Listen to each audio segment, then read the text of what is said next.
Welcome again. This is Ms. Kawana.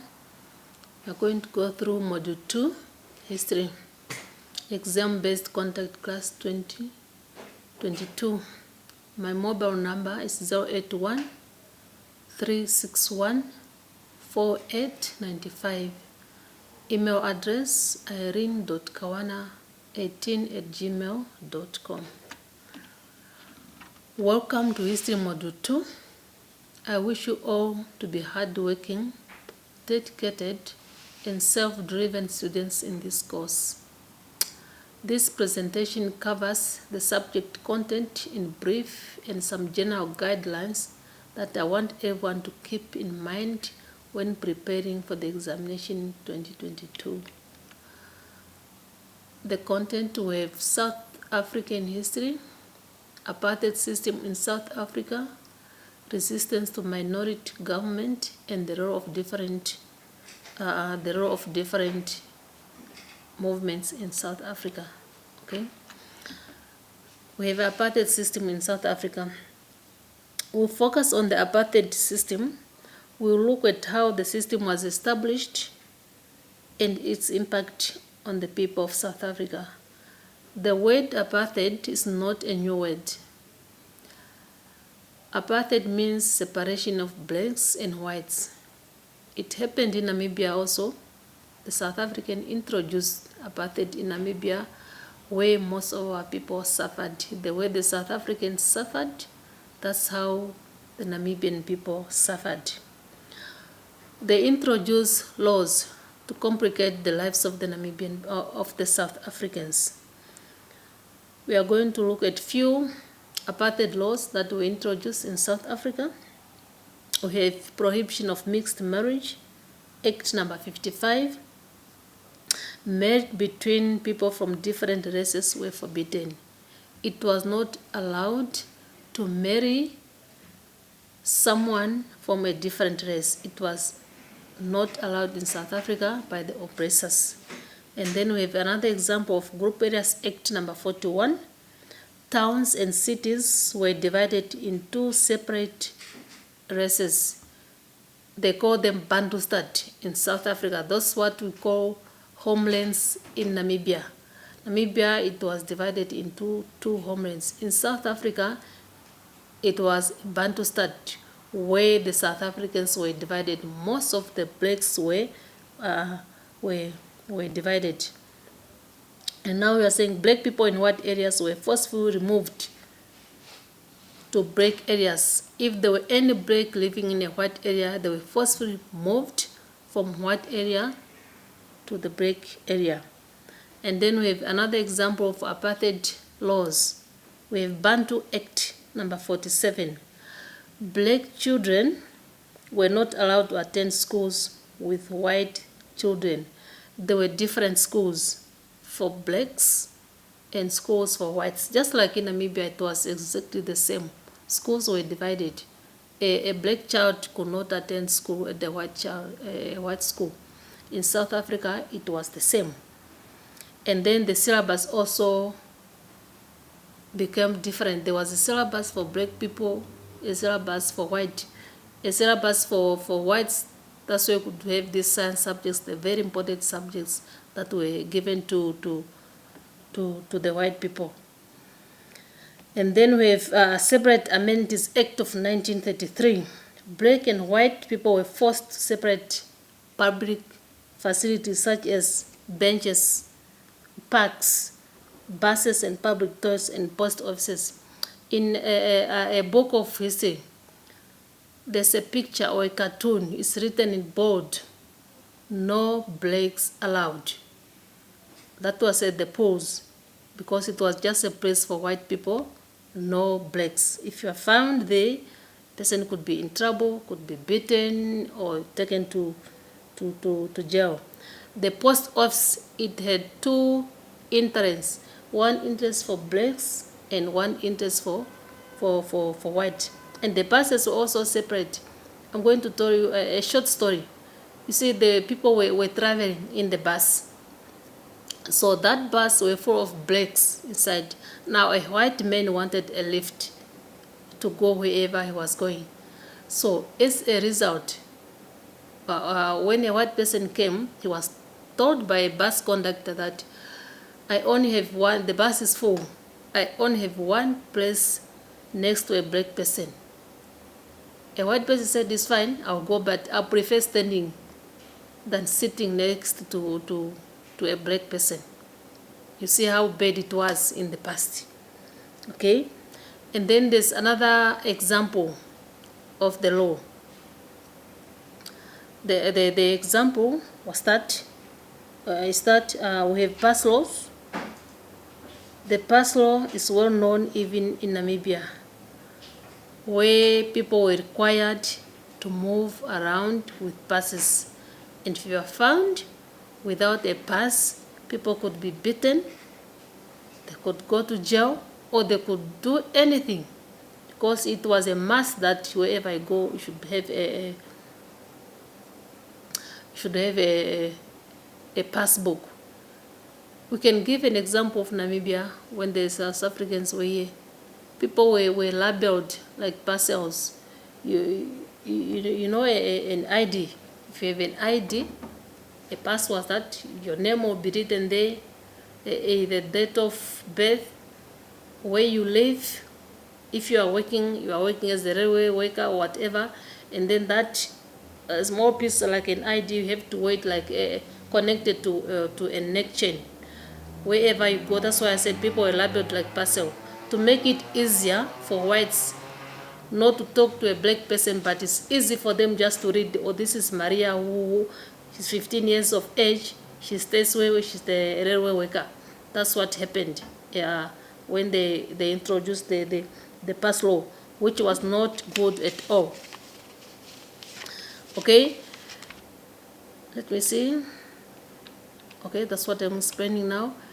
And then we move to this one here. We have separate amenities. That's what I have explained. Bantu education, I explained that one. Group Areas Act, we did that one.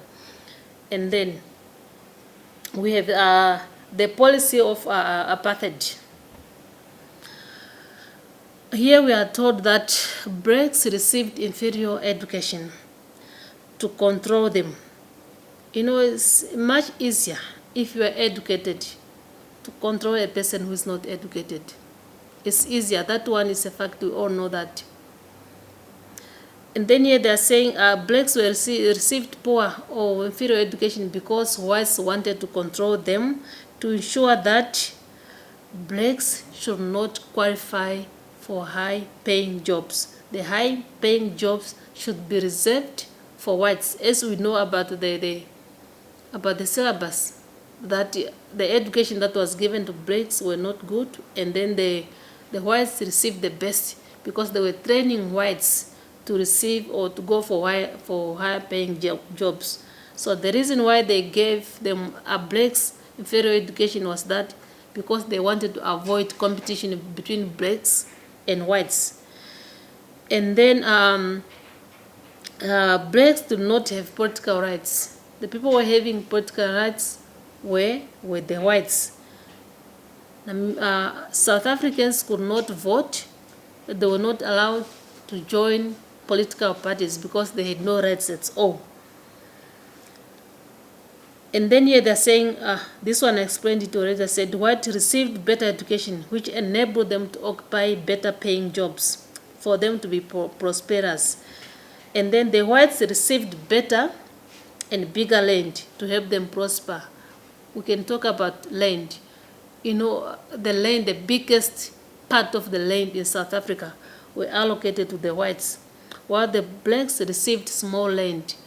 And the land that was allocated to blacks, it was not fertile. The whites received the best land where there was natural resources. The natural resources were found in the areas occupied by white people. And then they're saying apartheid gave white people the opportunity to share the country's wealth without any competition. They benefited from the natural resources of the South Africans. Why the South Africans, indigenous people, did not benefit anything. The whites were controlling the industries. and could always rely on cheap laborers, and the South Africans became cheap laborers to work for the white people. That's why they are saying apartheid negatively affected the South Africans, because they did not benefit from the resources of their country. Only the whites benefited. They were stripped of their land, the cattle were taken, they were forced into Bantu states. They find it difficult to survive, just like what happened in Namibia. Namibians were also subjected to these bad things by the South Africans. So as the result, the bad things that will happen to the South Africans were not happy at all. Now they started organizing themselves to fight against their oppressors, against the government. Now that brings us to the role of the PAC Congress, Pan-African Congress. Now what did they do to fight all this injustice in South Africa? We are told that on 21st of March 1960, PAC, the Pan-African Congress, they launched a peaceful anti-pass campaign across the country. Members were called upon and they were told to leave their pass. Remember the pass law that was given by the oppressor, that people should walk around with their pass books wherever they are going. Now, in March 1960, the South Africans, the Pan-African Congress, they called upon their members that they should come in numbers, because there was a campaign of anti-pass campaign. Now they were told to leave their pass books at home, and then they should hand themselves at the police station. To gather at the police station and present themselves to be arrested, because it was a requirement for a South African to go wherever you go with your passbook. But this time they said, leave those things at home, then let's go to the police station and let them arrest us. They went there. Now they are saying people responded in numbers, in large numbers, particularly in places like Sharpeville, Langa, and other places. They all came and then they went to the police station. So in Sharpeville itself, they are saying that's why they are saying they were in the book. It says Sharpeville incident. In Sharpeville, the police opened fire. They shot, and then 69 people were killed and 108 others were injured. Now, after that incident, PAC, or Pan-African Congress, it was banned and thousands of its members were arrested, while others fled to other countries. The members who were organizing this demonstration or the campaign, some of them were killed, some of them they were arrested. Those who were lucky, they fled the country, they ran away because they wanted to escape being arrested or being killed. And another incident happened at Soweto Uprising. That was in 1976, June 16. It started in Soweto and spread countrywide. The event that triggered the uprising can be traced back to policy of apartheid government that resulted in the introduction of the Bantu education.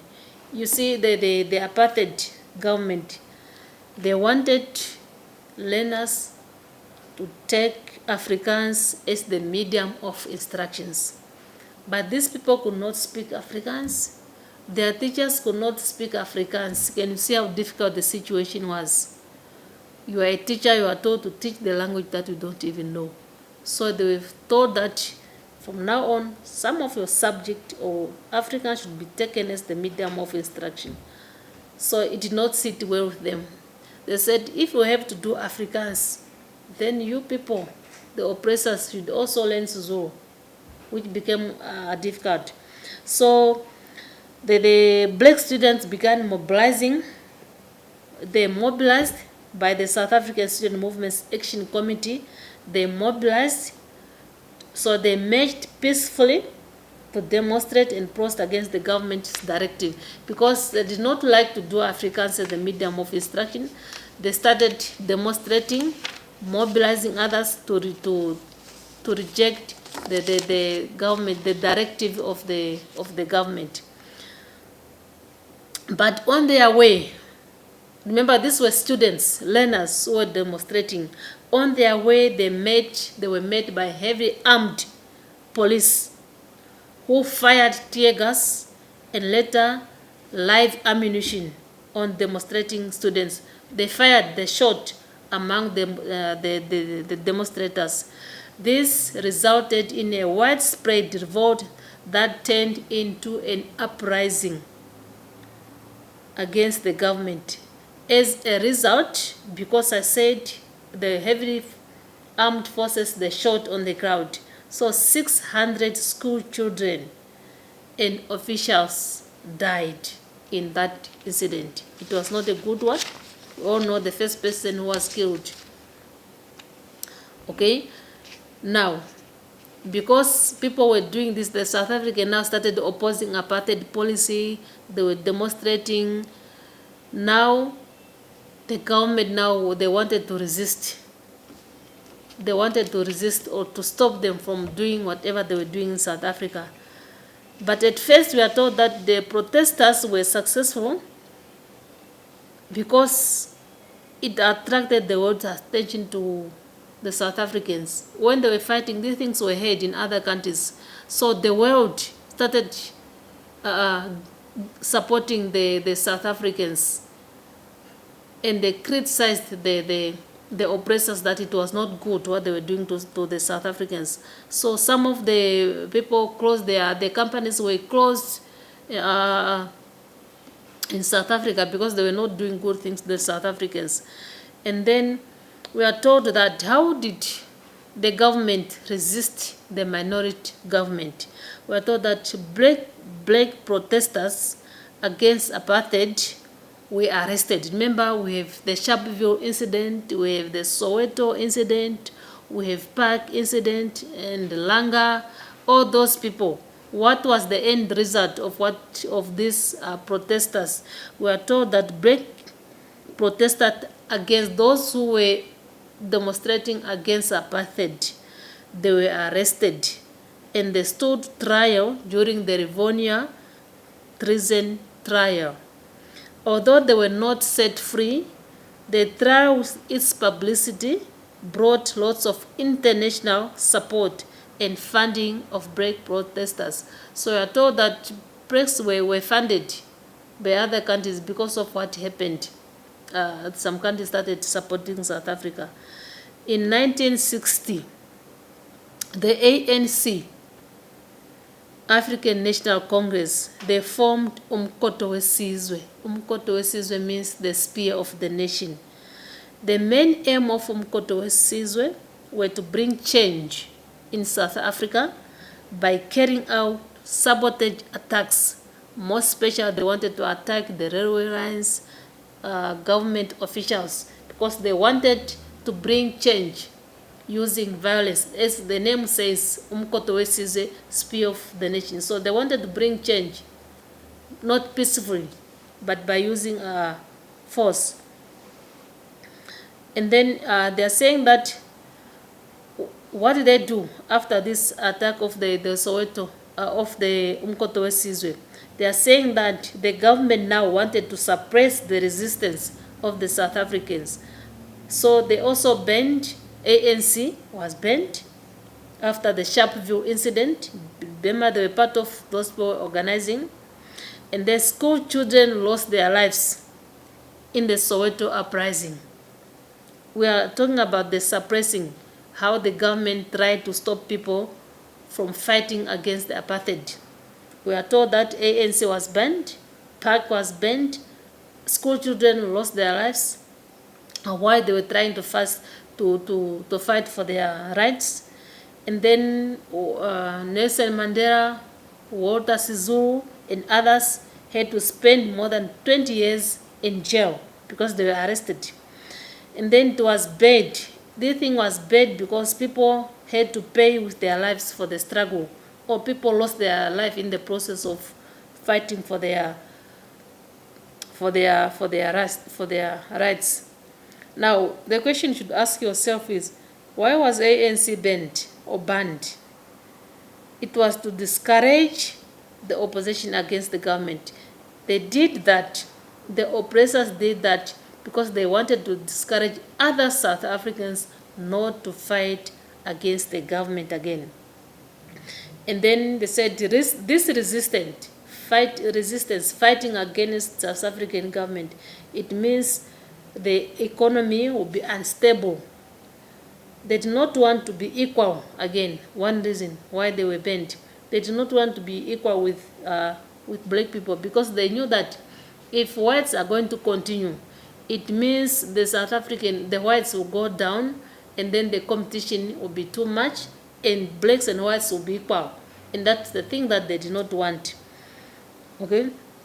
They did not want to be equal with blacks in any sphere of life, and they had fear that blacks would take over the government. They said, if we are going to leave them to do these things and they win, it means they will take over the government of South Africa. Okay, and now we have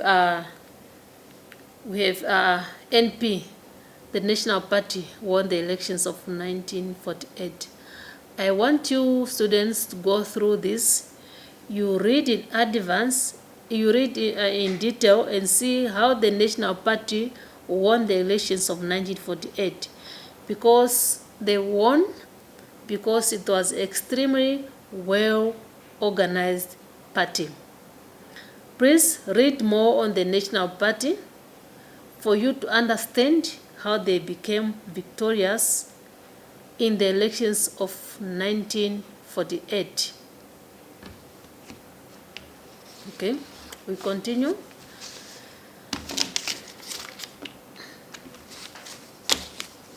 Now we have the role of different movements in South Africa. How did this different movement contribute to the ending of apartheid in South Africa? First of all, we have the role played by Winnie Mandela. We have the Black Consciousness Movement, and how women fought to end apartheid, and how de Klerk also contributed in the Sharpeville incidents. Let's start with Winnie Mandela. Who was Winnie Mandela? Winnie Mandela was the second wife of Nelson Mandela. She played a symbolic role of motherhood in the Black Parents Association. There was an association that was called Black Parents Association, where she was actively involved. And then she was also a driven force behind the military wing of the ANC. Winnie Mandela also recruited students into the ANC. ANC was a party in South Africa, one of the biggest parties in South Africa. It was called African National Congress. So he was recruiting children to join the ANC and help them to leave the country. Those who were not safe, he felt that some kids or some children were not safe to be in South Africa. So he was helping them to leave the country and go and seek help in other countries. As we know about the story of the Soweto uprising, where we spoke about Soweto uprising, what happened, where people were forced to do Afrikaans as the medium of instruction, and we are told students were killed. How did he come in?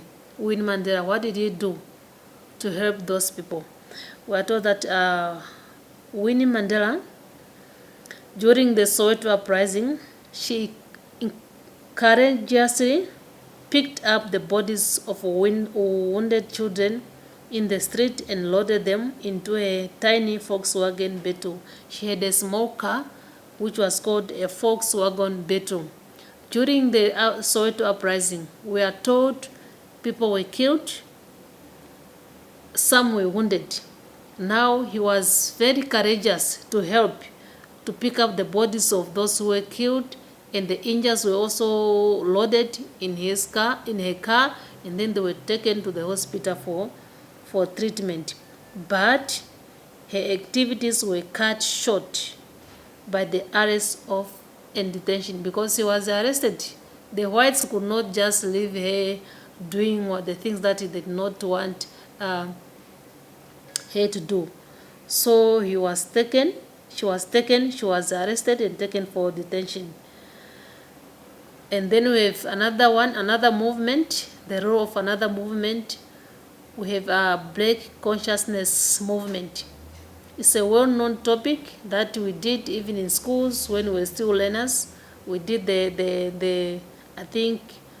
did the Black Consciousness movement. We know the leader of the Black Consciousness movement. Now here they are saying that the main aim of the Black Consciousness movement was to raise self-respect. Whites were not respected in front of the whites. Whites took black people as servants, inhuman. Other books, that's what they're saying, that they refer to black people as inhuman, contagious, all those funny bad names, Okay, so the Black Consciousness movement, they wanted people to be aware of their rights, that they should be respected, they should demand to be respected, they should fight for their rights. And then they said they should the movement wanted people to unite black South Africans of all ethnic groups, because the main aim of the white South Africans was to divide black people. That's why people were divided. Ethnic groups were divided into different Bantu states because they wanted to avoid that unity. They did not want blacks to be united because they knew that at the end, if blacks are going to be united, these people will come together and fight against the white South Africans, who will lose, and then they will take over the government. And then they also refused, Black Consciousness movement, they refused to accept white superiority, and they refused help from friendly whites. They said you should not accept any white help from whites. We should refuse because we are also human beings.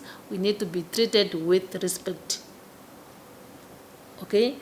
And then we have women.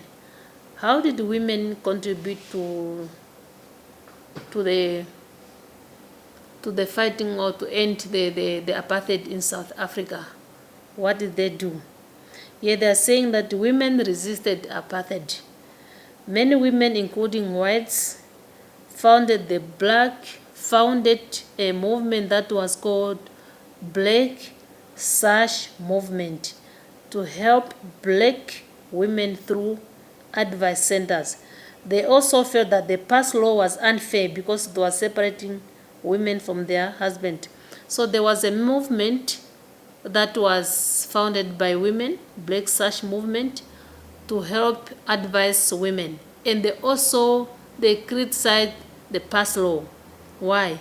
Because women felt that the past law was separating people from their relatives, more especially because women were supposed to stay at home while men were supposed to go out for work.